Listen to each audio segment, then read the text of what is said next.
tout le monde et bienvenue dans cette deuxième vidéo sur les règles du jeu de cartes Dragon Ball Super Masters. Dans cette deuxième vidéo, on parlera des effets des cartes. Pour que ce soit plus digeste, je vais faire ça en 3 étapes. La première étape, on verra en résumé comment se présente un effet. Dans la deuxième étape, on verra en détail les effets et les timings d'activation des effets. Et dans la troisième étape, on verra la liste entière, quasi entière, des effets que l'on appelle effets mots-clés. Et sur ce, c'est parti pour la première étape.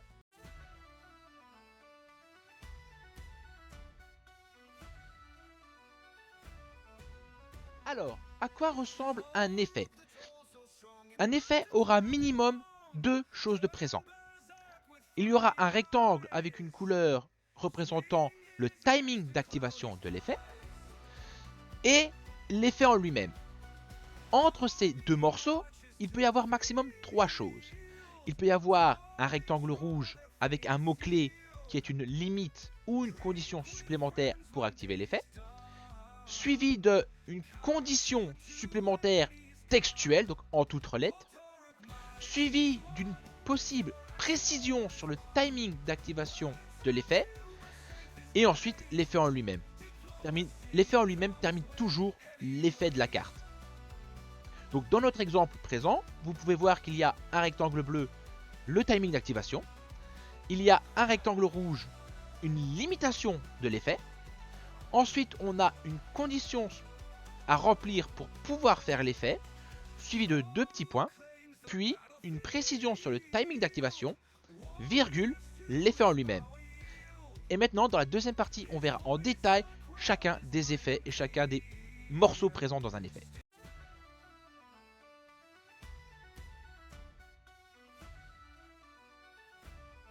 Alors maintenant, voyons en détail les effets des cartes.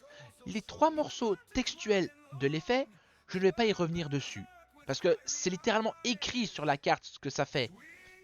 Défausser une carte, et voilà, c'est écrit dessus. Quand cette carte est jouée, pourquoi revenir là-dessus? Piocher de cartes, ça dit ce que ça fait, littéralement. Donc il n'y a pas besoin de revenir, d'en parler 3 heures dessus. Par contre, ce qu'il faut bien comprendre, c'est les 2 mots-clés à l'avance, qui sont devant. Donc le timing d'activation et la possible limite en rouge. Ça, il faut bien comprendre. Du coup, on va d'abord commencer par les timings d'activation. Les timings, il y en a principalement 3. Il y a en rose permanent. Du moment que les conditions supplémentaires qui suivent le mot permanent sont atteintes, l'effet est là.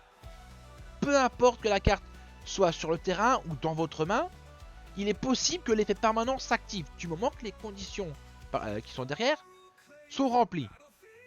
Ensuite, l'effet bleu auto. Auto, c'est automatique. Dès que la condition est remplie et que le timing, la pression du timing est atteinte, l'effet s'activera automatiquement. Exemple, auto, quand cette carte est jouée, dès que la carte est jouée, l'effet s'active. Il n'y a pas de je l'active pas, il s'activera. Ensuite, il y a l'effet orange, activation.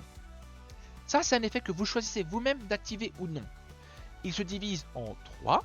Il y a activation principale, activation combat et activation principale / combat. Donc en gros, activation principale, à n'importe quel moment durant votre phase principale, si les conditions suivantes sont remplies, vous pouvez dire j'active l'effet. Activation combat, c'est la même chose, du moment que les conditions suivantes, qui suivent, sont remplies. Si vous êtes en phase de combat, aussi bien attaquante que en défense, vous pouvez, durant votre phase de combat, activer l'effet. Je rappelle que un combat se déroule, que les étapes d'un combat sont 1. Déclaration de l'attaque, donc j'attaque avec un tel sur un tel. 2. Une possible phase de contre. 3. La phase de combat de l'attaquant. 4. La phase de combat du défenseur. Et 5. Le calcul des dégâts. Donc pour l'activation combat, soit si vous êtes l'attaquant dans votre phase de combat à l'attaque, si vous êtes défenseur, dans votre phase de combat en défense, vous pouvez activer cet effet. Ensuite, on a activation principale combat. C'est littéralement les 2 du dessus. Vous l'activez quand vous voulez. tant que les conditions d'après sont remplies. Maintenant, voyons voir les limites. Les limites, eux, il y en a un peu plus. Enfin, limite, j'appelle ça limite, mais il y en a certains, c'est des conditions supplémentaires. Alors, premièrement, on a limite X. Donc par exemple, limite 1. Ça veut dire que peu importe le nombre de fois que vous avez la même carte sur le terrain, vous ne pourrez activer l'effet que X fois. Donc dans notre exemple, 1. Ensuite, on a la limitation une fois par tour. Là, ça veut dire que vous pouvez activer l'effet de cet effet une fois par tour par nombre de cartes identiques que vous avez sur le terrain. Donc si vous avez 4 fois la même carte sur le terrain, vous pourrez du coup activer cet effet 4 fois. Une fois pour la première carte, une fois pour la deuxième, et ainsi de suite. Ensuite, nous avons étincelle X. Étincelle X, on va prendre un exemple, étincelle 3. C'est une condition supplémentaire qui signifie que vous pouvez activer l'effet, que l'effet s'activera si vous avez minimum 3 cartes dans votre dispersion, dans votre défausse. Donc étincelle 5, vous devez avoir 5 cartes dans votre défausse pour que l'effet puisse s'activer. Ensuite, nous avons explosion X. Explosion X, c'est une autre condition. Pour que l'effet s'active, vous devez envoyer les X premières cartes du dessus de votre deck dans votre défausse. Donc, explosion 3, vous devez envoyer les 3 premières cartes de votre deck dans votre défausse pour pouvoir activer l'effet. Ensuite, nous avons Spirit Boost, lien spirituel. Enfin, boost spirituel plutôt, excusez-moi. Boost spirituel X. Pour activer cet effet, il faut enlever X marqueurs à votre unisson. Si vous n'avez pas d'unisson présent sur le terrain, du coup, vous ne pouvez pas l'activer. Donc par exemple, on va dire boost spirituel 3. Bon, version 1.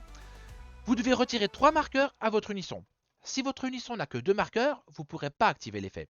Si votre unisson a 3 marqueurs et que vous faites un boost spirituel de 3, il tombera à 0 marqueur et sera défaussé. Mais l'effet sera activé.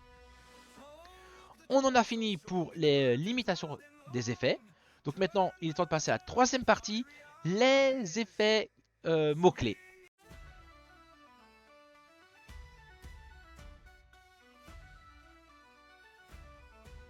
Alors, les mots-clés. Pour vous parler des mots-clés, de tous les mots-clés présents, je vais m'aider d'un site, donc vous avez le lien en description. Et par contre, comme vous pouvez le constater, le site est en anglais. Vous inquiétez pas, je vais tous vous expliquer les effets. Enfin, tous. Il y a 2-3 effets dont je ne vais pas parler du tout, car simplement en 2 ans de jeu, je ne les ai jamais vus. Jamais, à part sur le site ici, pour comprendre certains effets. Du coup, je ne vais pas en parler, parce que c'est pas important, vous les verrez jamais. Mais si jamais vous avez un penchant pour la spéléologie, le site est à votre disposition, vous pourrez voir et comprendre ces effets. Bon, sur ce, et c'est parti, parce qu'il y a quand même une grosse liste. Alors, Ultimate, que fait Ultimate? C'est simple, vous ne pouvez avoir dans votre deck qu'une seule carte qui possède le mot Ultimate. Dans tout ce qui compose votre deck. Donc deck, Z-deck et même votre side deck. Une seule carte qui a Ultimate. Super combo, c'est à peu près pareil, sauf que là c'est limité à 4 exemplaires. Ça peut être 4 fois la même carte qui a super combo ou 4 cartes différentes qui ont super combo. 4 maximum dans tout le deck. Dragon Ball, c'est pareil, sauf que comme pour les Dragon Ball, maximum 7. C'est une des seules exceptions aux 4 exemplaires d'une carte dans un deck. Dragon Ball permet d'en avoir 7. Alors ensuite nous avons fuite d'énergie.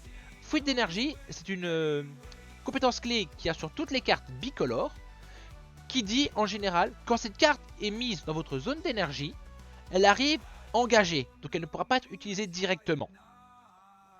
Alors, déflexion. Déflexion, je vous ai parlé des contre-mises en jeu juste avant. Oui, alors en fait, non, je ne vous ai pas encore expliqué les contres, mais ne vous inquiétez pas, le site sur lequel je suis les considère comme des effets clés, alors que pas du tout. Du coup, je vais vous les expliquer après, vous inquiétez pas, ça arrive. Quel con je fais avant. Déflexion protège votre carte des effets de contre-mise en jeu adverse. Unique, c'est simple, vous pouvez avoir qu'un seul exemplaire de cette carte sur votre terrain. Si vous essayez de jouer une deuxième exemplaire d'une carte qui est unique, la première, poubelle. Ensuite, espace-temps X. Espace-temps X. On va prendre un exemple, espace-temps 3. Pour activer l'effet espace-temps 3, enfin activer un effet espace-temps 3, permet de jouer une carte tout simplement en transvasant toute votre défausse, minimum 3 cartes, dans votre dimension parallèle. Si ça dit espace-temps 5, il faut que votre défausse soit composé de minimum 5 cartes et il faut tout envoyer en dimension parallèle. Donc par exemple, si vous aviez espace-temps 3 et que vous aviez 10 cartes dans votre défausse, vous envoyez les 10 cartes en dimension parallèle. Alors, espace-temps sombre, c'est pareil, sauf qu'il faut envoyer minimum autant de cartes de couleur noire. Donc si vous avez des cartes jaunes dedans ou rouges, ça ne marchera pas. Ensuite, Evolve. Evolve permet de jouer la carte qui contient le mot Evolve par-dessus une autre carte. En général, après le mot Evolve, vous avez la cible. Donc si par exemple Evolve Broly BR 3, donc vous pouvez activer cet effet et jouer la carte sur un Broly BR qui a un coût de 3. X-Evolve, c'est pareil. Xeno-Evolve, c'est pareil. Mais en plus, après l'avoir joué, la carte se réactive. C'est important à savoir ça. Ensuite, Union Fusion. Union Fusion, vous pouvez jouer la carte qui a Union Fusion en envoyant les deux cibles. En général, ce sera par exemple Union Fusion Goku BR, Vegeta BR. En envoyant les deux cibles avec la même puissance de combat de votre main à la défausse. C'est bien spécifié, la même puissance de combat. Le coût d'énergie, on s'en fout, la même puissance de combat. Union Pantara, c'est à peu près pareil, sauf que on n'en a rien à foutre de la puissance de combat. Et en fait, il faut que les deux cartes soient déjà sur le terrain. Vous superposez les deux cartes et vous jouez la Union Pantara par-dessus. Union Absorbe, c'est à peu près pareil. Il faut que la carte qui est... ce coup-ci, la carte qui a Union Absorbe est déjà sur le terrain. Et dans la suite de l'effet Union Absorbe, elle va vous dire prenez une carte, mettez-la en dessous et allez chercher une carte spécifique, mettez-la dans votre deck et mettez-la par-dessus la carte qui a Union Absorbe. Ensuite, échange X. Alors, échange X, pareil, c'est un effet qui s'active dedans votre main. On va dire par exemple échange 5 Goku. Vous devez avoir un Goku qui a un coût de 5 sur votre terrain. Vous le reprenez en main, vous jouez la carte qui a échange 5 Goku. Ensuite, apparition XY. Ici, XY sont des couleurs. Donc par exemple, on va prendre un exemple, apparition rouge-vert. Donc apparition rouge-vert. Vous avez en main votre carte qui a apparition rouge-vert. Vous attaquez avec une carte ou vous vous défendez. Vous combotez avec une carte rouge et une carte verte ou une carte rouge-vert. Vous pouvez payer le coût d'apparition rouge-vert et jouer la carte directement. Si c'est apparition rouge-bleu, vous devez avoir une carte rouge et une carte bleue en combo ou une carte rouge-bleu. Ensuite, successeur. Successeur, c'est un peu particulier, il faut faire attention, soyez attentif. Alors, si votre carte qui a successeur en français, a un coût d'énergie de 10, vous devez sacrifier, on va dire ça comme ça, des cartes de votre terrain qui ont un coût total d'exactement 10 et qui ont au moins une couleur qui corresponde à votre carte que vous essayez de jouer. Exemple, si vous avez un successeur, une carte qui a un successeur qui a un coût d'énergie de 10 et qui est vert-jaune, vous devez sacrifier 10 cartes vertes, enfin, vous devez sacrifier des cartes vertes ou des cartes jaunes ou des cartes vert-jaune qui ont en commun un coût d'énergie de 10. Donc 2, 5, 3, 3, 3 et 1, ça passe. Mais qui ont au moins une couleur en commun avec la carte qui sera jouée par l'effet successeur. Import color. transmission. C'est bien ça. C'est pour ça que je lisais, parce qu'il fallait la version en français. Alors là, c'est transmission couleur X. On va prendre un exemple. Transmission jaune 5. Alors, c'est un mot-clé présent sur les cartes Unisson uniquement. En général, on va reparler des Unissons vite fait. Quand vous jouez une Unisson pour 2, elle arrive en jeu avec 2 marqueurs dessus. Vous ne pouvez avoir qu'une seule Unisson sur le terrain. Si vous essayez de jouer une Unisson différente de celle qui est déjà en jeu, celle qui est déjà en jeu ira à la poubelle. Et votre nouvelle Unisson arrivera avec, si vous l'avez payé pour 2, 2 marqueurs. Si vous l'avez payé pour 3, 3 marqueurs.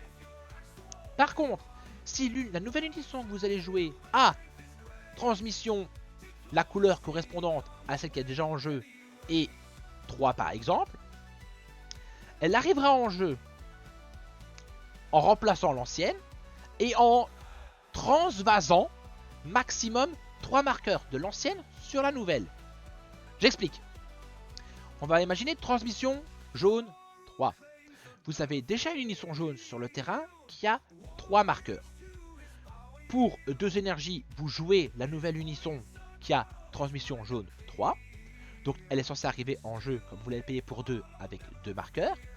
Mais comme votre ancienne Unisson a 3 marqueurs, que la nouvelle a transmission jaune 3, elle arrivera avec 2 marqueurs plus les 3 de l'ancien. Si votre ancienne Unisson n'avait que 2 marqueurs, elle arrivera avec les 2 marqueurs en plus. Si votre Unisson avait 5 marqueurs, elle arrivera quand même en jeu qu'avec 3 marqueurs en plus, car c'est transmission jaune 3. Ensuite, critique. En général, en temps normal, quand vous attaquez votre adversaire et que vous lui faites un dégât, il prend une carte de ses points de vie, il la met dans sa main. Si la carte qui lui faisait des dégâts avait critique, il prend une carte de ses points de vie, il l'envoie directement dans sa défausse. Plutôt pratique pour un peu limiter la main adverse. Ensuite, double frappe. Double frappe, en temps normal, quand vous attaquez avec une carte, que vous faites un dégât à votre adversaire, il prend une carte de ses points de vie et elle la rajoute dans sa main. Si la carte qui lui faisait des dégâts avait double frappe, il prendra 2 cartes de ses points de vie et les mettra dans sa main. Triple frappe, c'est pareil, sauf qu'il prendra 3 cartes de ses points de vie. Quadruple frappe, c'est pareil, sauf qu'il prendra 4 cartes de ses points de vie. Et non, il n'y a pas ainsi de suite, quadruple strike c'est le maximum, à une exception près. On verra plus tard. Ensuite, indestructible. Indestructible c'est simple, la carte ne peut pas être mise KO ou simplement quitter votre zone de combat par des effets adverses. Donc un effet qui dit choisissez une carte, mettez-la KO. Non, ma carte est indestructible. Choisissez une carte de combat adverse, envoyez-la dans la dimension parallèle. Non, ma carte ne peut pas quitter mon terrain. Choisissez une carte, envoyez-la en dessous du deck. Non, ma carte est indestructible. Par contre, choisissez une carte adverse, mettez-lui moins 20 000 de puissance. Si la carte qui avait indestructible n'avait que 20 000 de puissance, là elle part quand même en dispersion. Car tomber à 0 de puissance, c'est un peu différent, ça bypass indestructible. Ensuite, barrière. Barrière, c'est ça. Barrière protège votre carte de tous les effets qui disent choisissez une carte. Choisissez une carte, mettez-la KO. Non, la carte à barrière. Choisissez une carte, envoyez-la en warp. Non, ma carte à barrière. Choisissez une carte, mettez-lui moins 20 000. Non, elle a barrière, tu peux pas la cibler. Simple, barrière, simple, mais très pratique. Victory Strike, l'exception à la quadruple strike, au triple strike et tout ça.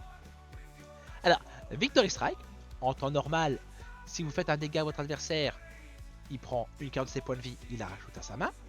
Si elle avait double strike, il prendra 2 cartes. Triple strike, 3 cartes. Quadruple strike, il prend 4 cartes. Victory Strike, il a perdu. Vous avez gagné. Simple, regardez. Hop. Si vous faites des dégâts avec une carte qui a Victory Strike, vous gagnez automatiquement la partie. Autant vous dire que ça peut faire peur, mais en général on le voit facilement arriver, on va essayer de l'éviter. Donc il faut bien préparer une Victory Strike. Alors, guérir l'univers 7, en gros, vous annulez le coût spécifique de couleur des cartes qui ont univers 7. Si votre leader est univers 7. Donc en gros, vous pouvez, si votre leader est univers 7 mais de couleur rouge, vous avez que des énergies rouges. Vous pouvez jouer une carte univers 7 jaune en payant des énergies rouges. Univers 7 annule les coups de couleur.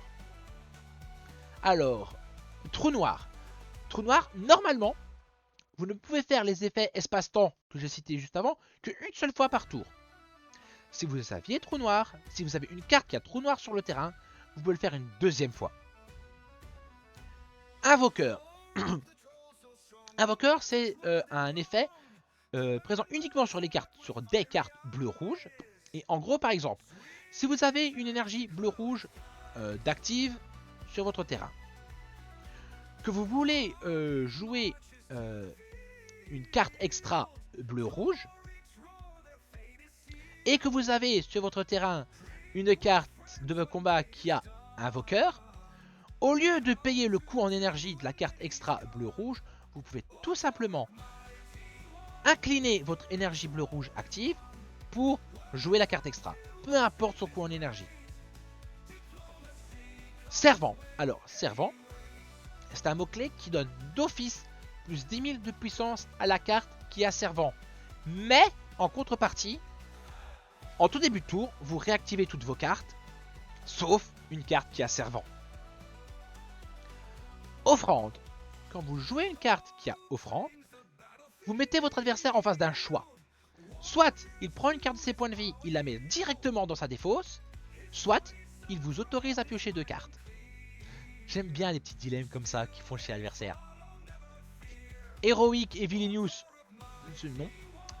Alors, dual attaque. Réplique en français. Quand vous attaquez avec une carte, vous la mettez, vous l'engagez, vous la mettez en inertie, vous l'inclinez.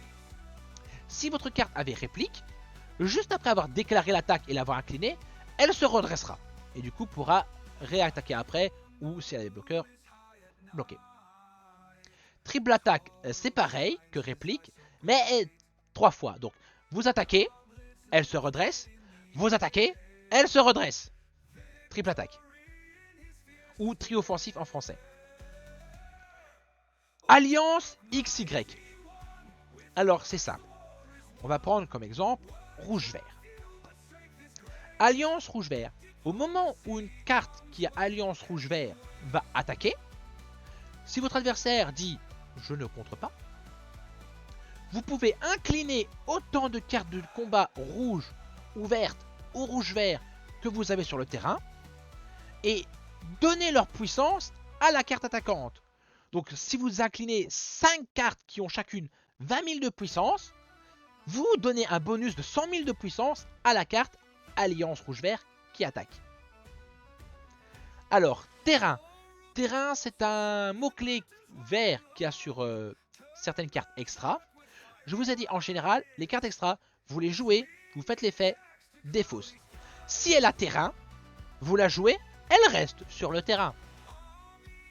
Alors, Overlord, en français souverain, vous pouvez une fois par tour choisir une de vos cartes qui a servant, la renvoyer sur votre deck, sous votre deck, et piocher une carte. C'est pratique justement pour recycler les cartes servants qui ont déjà attaqué et qui eux, du coup ne se réactiveront pas en début de tour. Ensuite, Rejuvenate, on n'en parle pas.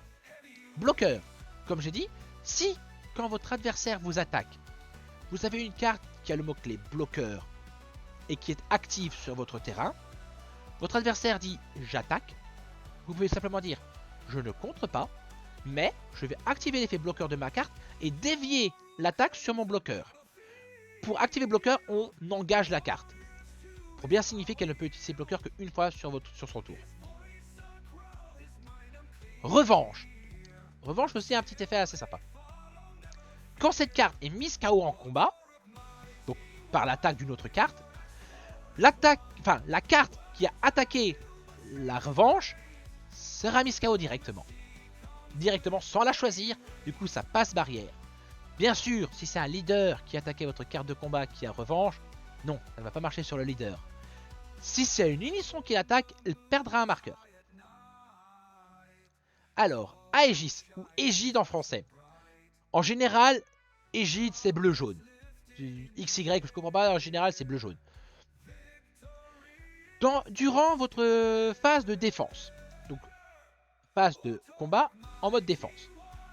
Si vous avez une carte qui a égide bleu-jaune en jeu, vous pouvez vous défausser d'une carte bleue et d'une carte jaune ou d'une carte bleu-jaune pour réactiver autant d'énergie que de cartes défaussées. Donc si vous avez défaussé une carte bleue et une carte jaune, vous réactiverez 2 énergies. Si vous avez défaussé une carte bleu-jaune, vous réactiverez une énergie.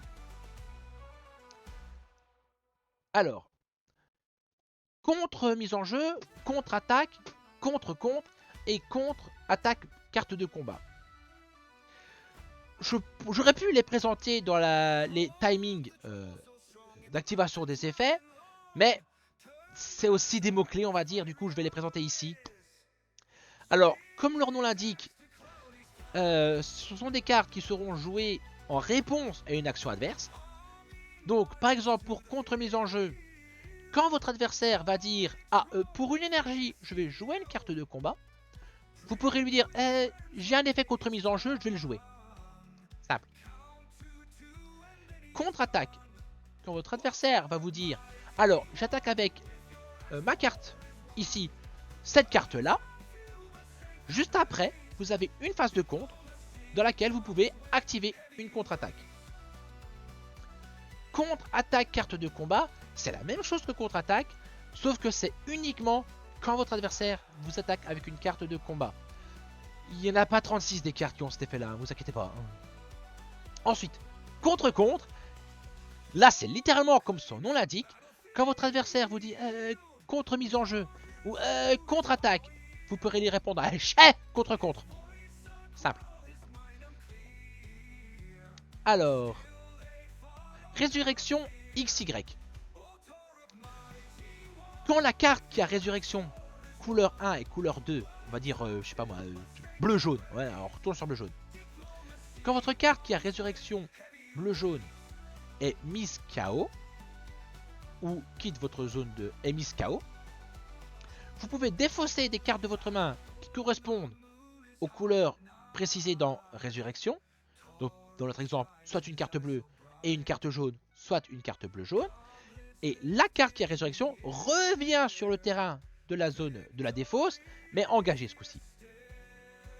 Enfin, revient sur le terrain, mais avec la compétence résurrection annulée pour le tour. Alors, éveil, ça, je vous ai déjà expliqué lors de la première vidéo sur comment éveiller son leader. Éveil Surge, c'est en français, je sais plus comment ça se dit, éveil Surge. Éveil Surge, c'est pareil, c'est aussi un effet qui va éveiller votre leader, mais avec des autres conditions différentes d'un éveil normal. Un éveil Surge en général demandera de mettre est présent, un effet éveil Surge est présent sur un leader bicolore. Donc je pense que tous les leaders bicolores que je connais ont l'effet éveil Surge. Et si le leader est rouge-bleu par exemple, pour éveiller votre leader, vous devrez mettre une carte bleue et une carte rouge de votre main en dessous du leader, là vous pourrez l'éveiller. Wish, c'est aussi un effet d'éveil de votre leader, c'est le souhait en français. Sauf que lui, pour activer Wish, il faut avoir les Dragon Ball dans votre défausse. En général, il y a certains decks Wish qui nécessitent que 3 ou 4 Dragon Ball. En général, les decks les plus présents sont les decks Wish à 7 Dragon Ball. Dès que vous avez les 7 Dragon Ball dans votre défausse, vous pouvez dire à votre adversaire regarde, les 7 Dragon Ball elles sont là, je m'éveille. Z Awaken, c'est une autre forme d'éveil de leader, mais qui elle se base sur le deck Z. Donc, comme je vous l'ai dit, dans le deck Z, il y a à peu près la même chose que dans le deck normal, mais en version carte Z. Sauf une carte. Certains leaders ont accès à un éveil Z. Donc c'est littéralement prendre la carte leader Z de votre Z deck et la mettre au-dessus de votre leader. Et les conditions pour faire cela sont décrites dans l'effet éveil Z de la carte leader Z dans votre deck Z. Nous avons vu toutes les compétences mots-clés les plus présentes. J'en ai passé 3 parce que, non, je vous l'ai dit, on les verra jamais, on les voit jamais. Donc je vais pas les venir dessus. Par contre, si vous voulez venir dessus, le lien pour le site est dans la description. Et voilà, c'est fini pour cette deuxième vidéo qui parlait des effets des cartes. À présent, vous êtes totalement apte à jouer à une version correcte du jeu. I shuffle the deck, I'm ready, let's crack my neck.